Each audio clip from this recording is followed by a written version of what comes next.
Hi everyone, Matt from the pre-sales team at NetSupport here, and today I've got a video for you where I'm going to be showing you how to install our NetSupport School product.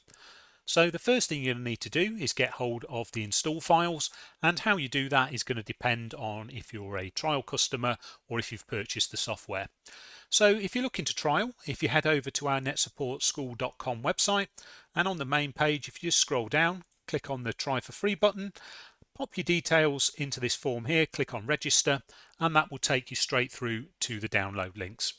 Now this is a fully functional trial, we don't lock out any features, so what you see is going to be exactly the same as what you'll get if you purchase the software. The only limitation is the trial is limited for 30 days and you can only install it on a maximum of 40 devices. Now, if you're an existing customer, if you head over to our support website and log into the My Support web portal, you should see something like this. If you click on My Products and NetSupport School, you'll then see links for the install files. Now, if you need a language other than English, click on the flags up the top here for the country that you're in, and it will change the installers to the relevant language. Now, if you don't see NetSupport School listed here under your My Products, if you click the Register a Product, it will prompt you to enter your license details in, and then the button will appear in the My Support portal here.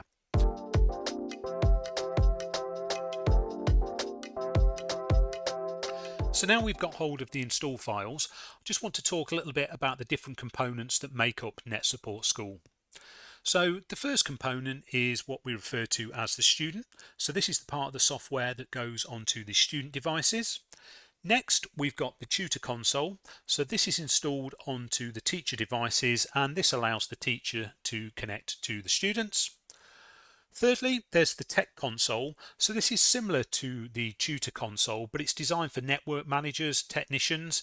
It also allows connections to a tutor console as well as a student, and it's basically got a set of features that are more around providing support, fixing problems, that kind of thing. And then finally, we've got the name and connectivity server. Now, this is an optional component, but I strongly recommend that you install it. 99% of the connection issues we see from customers are where they haven't got this component installed, and then once our support team help them get it set up, the majority of the time those connection issues disappear. So I strongly recommend you install and configure that component and use it with your installation, because it's just going to make things go a lot more smoothly when it comes to connecting your devices together there. So just to show you my setup here, so I'm using some virtual machines. So I've got a virtual server here running Windows Server 2022, and then I've got 3 Windows 11 clients, and that's what we're going to be using for the installation today.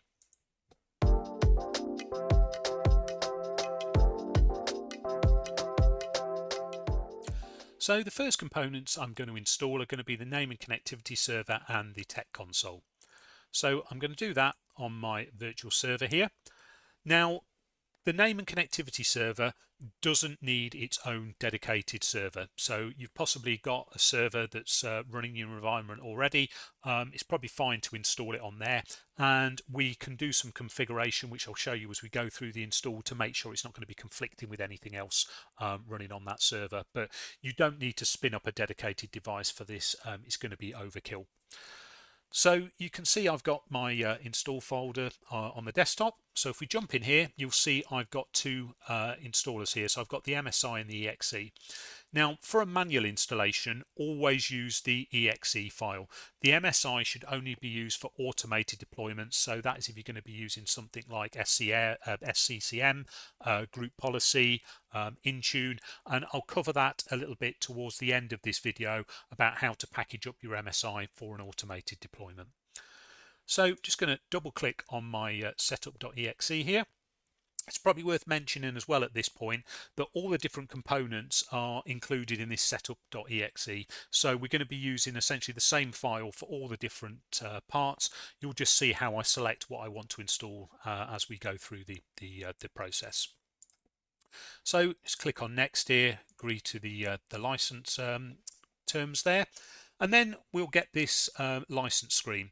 So if you've downloaded the software to evaluate, you can see we've got 30-day evaluation selected by default. Just click on next and it will take you to the next stage of the installation.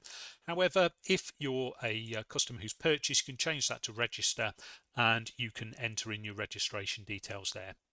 Now I'm just going to cancel this because I'm going to show you a little trick you can use if you have purchased the software. So just click on finish there. Now this file on my desktop, this nsm.lic, this is actually my NetSupport School license. So I'm just going to move that and pop it into this same folder here. And if we click on the setup.exe again, just give that a chance to run through there. And again, click through the license agreement and you'll see it skipped the registration page, so it's reading my license details directly from that file. So if you have paid for the software, this is going to save you from having to key in your license information. You can download this file from the support portal, so there's a page where you can go and I'll say download. There's a button you can click and it will email you this license file through if you haven't got it to hand.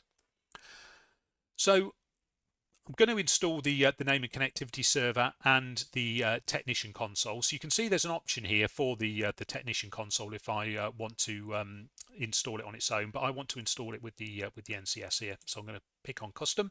So I'm going to select name and connectivity server and Tech Console there as well. Now you don't have to install the Tech Console with the name and connectivity server. I'm just doing it because it's a bit easier. It saves me from having another machine set up for this video. It could be if you're a network manager, you just want to install the Tech Console on your own machine, in which case you do that and just run through, and that would pick the Tech Console or select the Tech Console option from the previous screen. So we're going to install both. So I've got both those bits selected there. Click on install and then the software will run through and do its thing.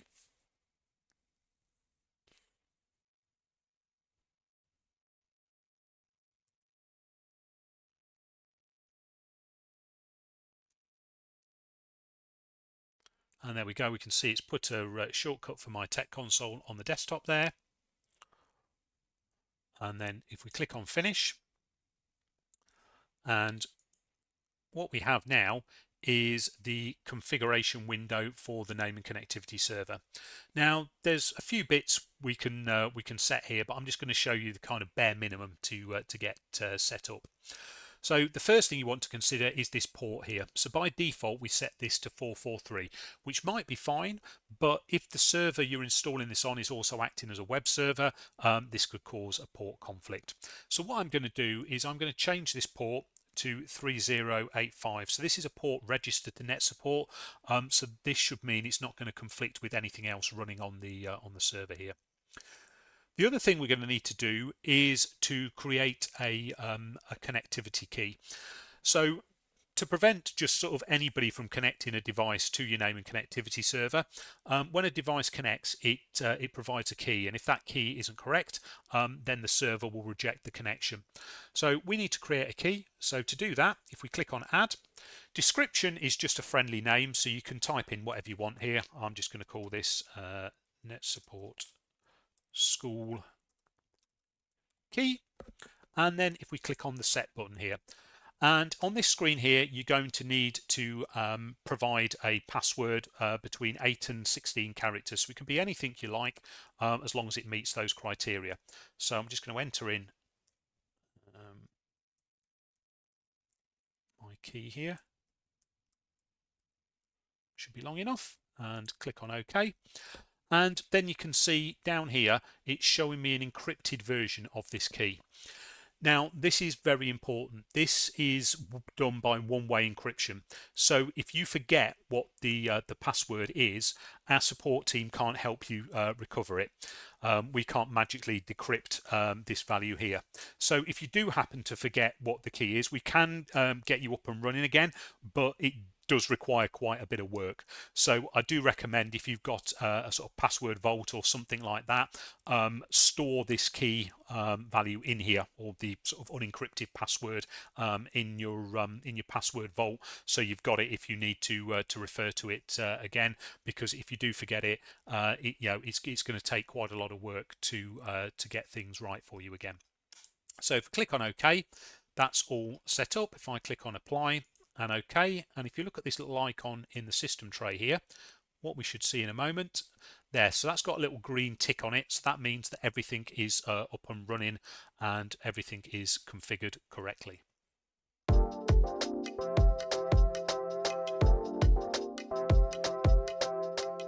So now we've got the name and connectivity server and Tech Console set up. Let's jump on to our second virtual machine, and on this one I'm going to be installing the tutor console. So this is the part of the software that wants to go on your teacher machine, so this is going to allow your teachers to connect to your students. So again, I've got my install files on the desktop. I've got the license file in here this time, and if we just run the setup, agree to the UAC prompt there,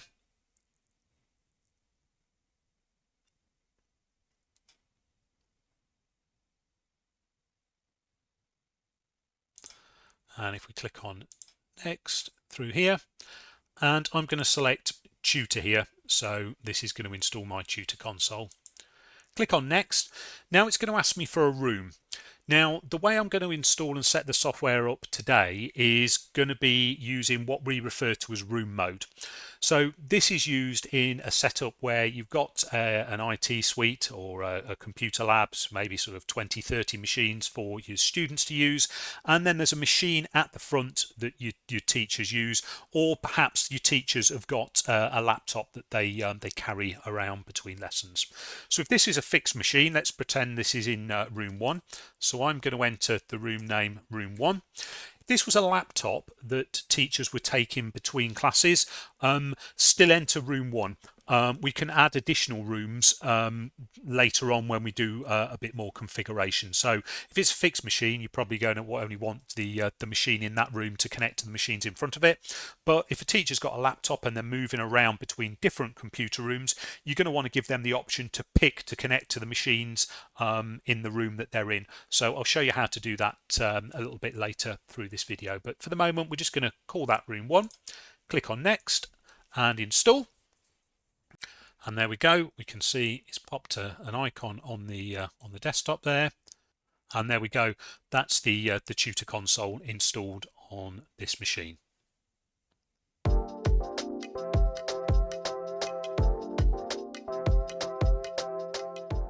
So the final step of the installation is going to be installing the software on a couple of our student machines. So I'm going to use these 2 virtual machines here, and I'm actually going to put them in different rooms. So this one here I'm going to put into room 1, and I'm also going to install the software on this machine here and put it into room 2.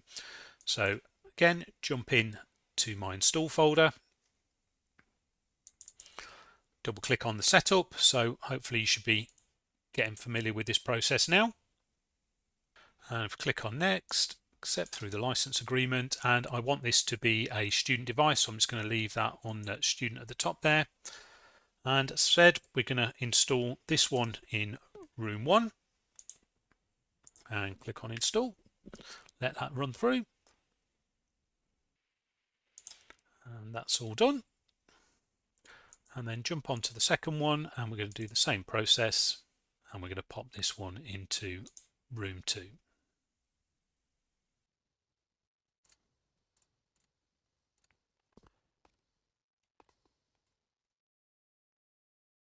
And there we go, all done. That's our student machines installed.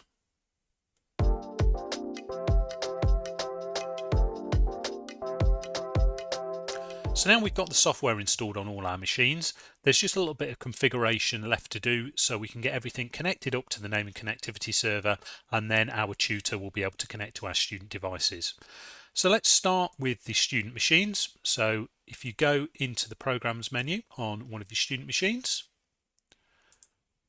and click on the icon for the configurator. So this is where we're going to enter the details for the name and connectivity server. So you want to tick this box here, click on configure, and enter in either the name of the server or the IP address. I'm going to use the server name, so this is just called demo server. You remember from earlier we changed this port to 3085, so I'm going to change that, and then I'm going to enter in the key. So there we go, and click on OK. Now there's one other setting that I recommend you do to your machines as well. So under the advanced option, I would tick this silent mode, no refresh when viewing. So if the teacher goes to remote control a student without this being ticked, the screen will flicker, so the student's aware they're being watched. By ticking this, it will stop that from happening. So just under the advanced menu there, silent mode, no refresh when viewing, make sure that's checked. So if you're happy with that, click on OK, click on yes, and that will just restart the service that runs the student component. There we go, that's just restarted there, and that is all ready to go. So I'm just going to repeat that setting on my other student device.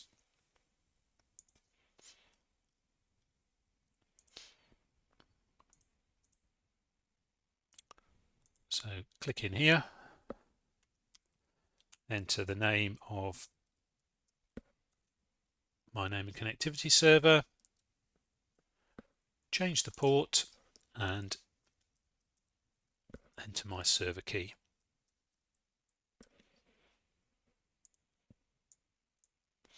And under advanced, and tick that. Just while we're in here, where we specified the room when we were installing the software, if you've made a typo or you want to change the room the device is associated with, that can be done under this room settings. You can see here it's showing room 2. That was the name I specified during install, but you can edit that from the configurator as well. So if we just click on OK and restart again, that's our student devices all configured, and we're ready now to start taking a look at the tutor.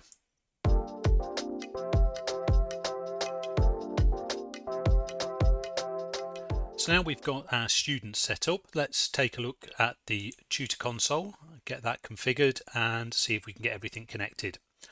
So what you're going to want to do is click on the tutor console icon on the desktop. Now you'll be presented with this screen here. So this is where you can choose what mode you want the tutor console to operate in, and I recommend you pick one of the 2 left-hand modes. So this middle one here, this will run the tutor console with the more advanced features turned off. So it's a good option if you're using the software for the first time. It allows you to get to grips with the core functionality, and you can then move on to the more advanced features when you're feeling a bit more comfortable. However, if you want to see everything we've got to offer, or if you've used the software before perhaps and you want to access some of the more advanced features, you can click on this this icon on the left here. So this will appear each time you load the tutor console. So what you pick here doesn't dictate the mode it's going to operate in going forward. So you'll get this splash screen here the first time you launch the software. So I'm just going to untick the box there so I don't have to click through this each time I launch. You can see here we've got our room 1 as we specified when we did the installation. But what I'm going to do is click on the configure button here and just add in the details for our name and connectivity server. So I'm just going to click on that there and enter the name of my server in, and again the port we set, which is 3085, and click on the set button to enter in our name and connectivity server password. So that's all done. If I click on OK here, it will just ask if you want to reset everything to apply the changes. Just click on yes there. That's all done. And then if I click on OK here, we can see we've connected to our student Oliver Smith. And if we go into thumbnail mode here, and let's just auto size the thumbnail there, you can see I can see Oliver Smith's machine, so that's all connected and working. Now I'm just going to end the class here, so that can be done at the bottom left, and click on end class. Now, I mentioned that this kind of setup here would be what you would use if the machine in the classroom was a fixed PC, perhaps at the front of the class, but you could potentially have your staff using laptops and they're moving between classes. So as well as connecting to room 1, I also want this teacher to be able to connect to room 2. So they're going to pick the room depending on which room they're in. So to do that, click on New, click on Room Mode, and I'm going to enter in room 2 here. Now you've got this option to make this the active connection method. So if your teacher is perhaps spending 90% of their time in a specific room, you might want it always to default to a specific room when they load the software, but I'm just going to leave it as is. And then you can see I've now got my room 2. So what I'm going to do is just click on select. So that's selected my room 2. Click on OK. And we can see now we're connected to Kimberly there, and that's Kimberly's machine.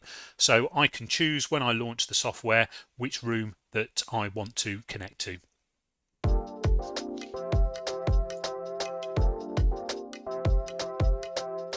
So now we've set up our tutor and students, let's jump back to our Tech console and get that set up. So jump back onto the server here, double click on the Tech console icon. On this left-hand menu, you're going to want to select Network and Wireless Settings, use the name and connectivity server, into the settings, and you should be familiar with this by now. So I'm just going to enter the name of my server, enter the port, and pop in the password. And there we go. And we've got our machines connected to. Now there are a few settings you might want to tweak here. So if I go into view and select group by room, it will put my devices into rooms, so it can make it a bit easier when you're giving support. So if somebody phones up and says I've got a problem with room 1, rather than having sort of 100 machines maybe in this view, you can click on the room 1 tab and that will just show the machines that are in room 1. The other thing you might want to do is to line the machines up a bit better, because by default the thumbnails might overlap.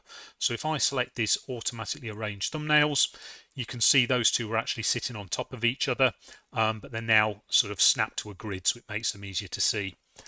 Now you'll notice here that this left hand thumbnail has got this little icon, so this indicates that this is a teacher machine. So the Tech console can connect to both a tutor and a student, but the tutor console can only connect to students. So you don't want sort of teachers connecting to other teachers, but the Tech console is being used by your network managers, your techs. It's possible that the teacher's got a problem, so this will allow them to jump onto the teacher machine and help them resolve any issues there.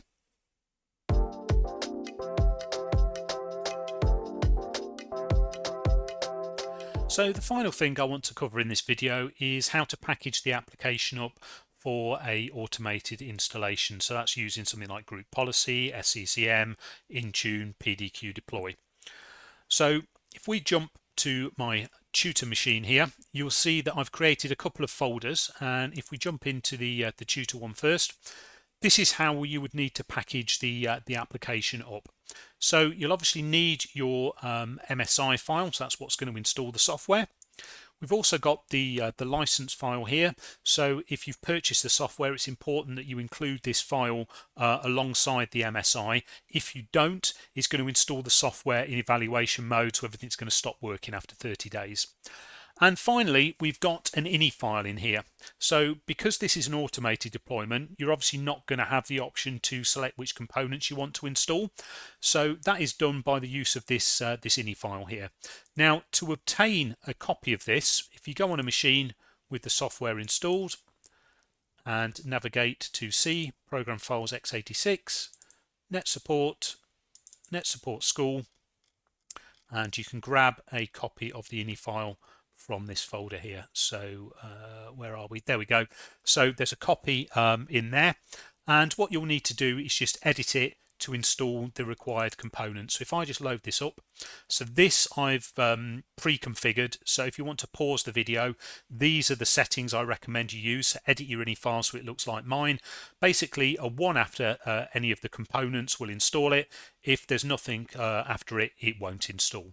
So that's your setup there for your tutor. Now, if we jump into the student, you'll see it's a very similar setup. So I've got my installation MSI, I've got my license key, I've got my ini file, so I'll just load this up for you here. So this is the typical installation configuration I use for a student. So again, just pause the video and then you can edit your own ini file to this specification.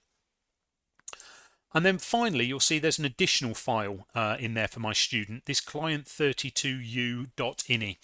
So what this does is it applies the configuration to your students. So rather than having to go in and put in things like the name and connectivity server details, supplying the room, that kind of thing, we can do that by including this client32u.ini.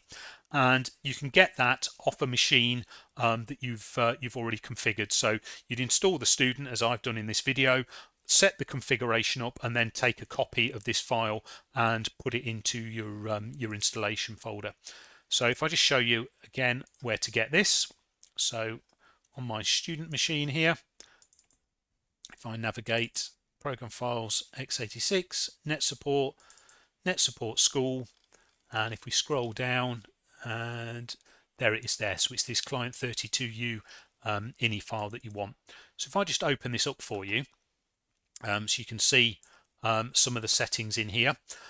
Important thing to note, this value at the top here is a checksum. So if you need to edit this, it must be done through the configuration application. If you start editing this in a text editor, it's going to break this checksum, and the software basically won't load this file and it won't apply any configuration. So it's a security measure, so people can't change the configuration by simply coming in here and editing this file. So always do it using the configurator that we used to set up the name and connectivity server. Now, when you're setting this up, if you're doing out a mass deployment, you probably not going to want to put everything in the same room, so you might want to remove this room value. So just to sort of give you an example of how to edit this, so we go in here, and if we come down into the configurator, yes to the UAC prompt, and then I can simply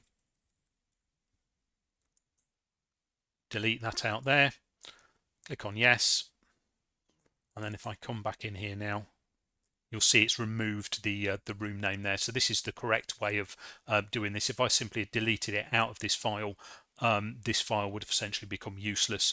The student component wouldn't load it, and I'd have no configuration being applied when the software loaded up. So this configuration method is only possible to do to the student. You can't apply a configuration during install to the tutor. However, we do have group policy templates that can be used to configure both the tutor and the student. I'll do a follow-on video explaining how you can do the settings configured via group policy. But if you're just trialing and you're only installing the software on a handful of machines, you might want to manually configure your tutor and then use the client32u ini file in order to apply settings automatically to your student devices there. So that brings us to the end of this video. Thank you so much for watching, and I'll catch you all again soon.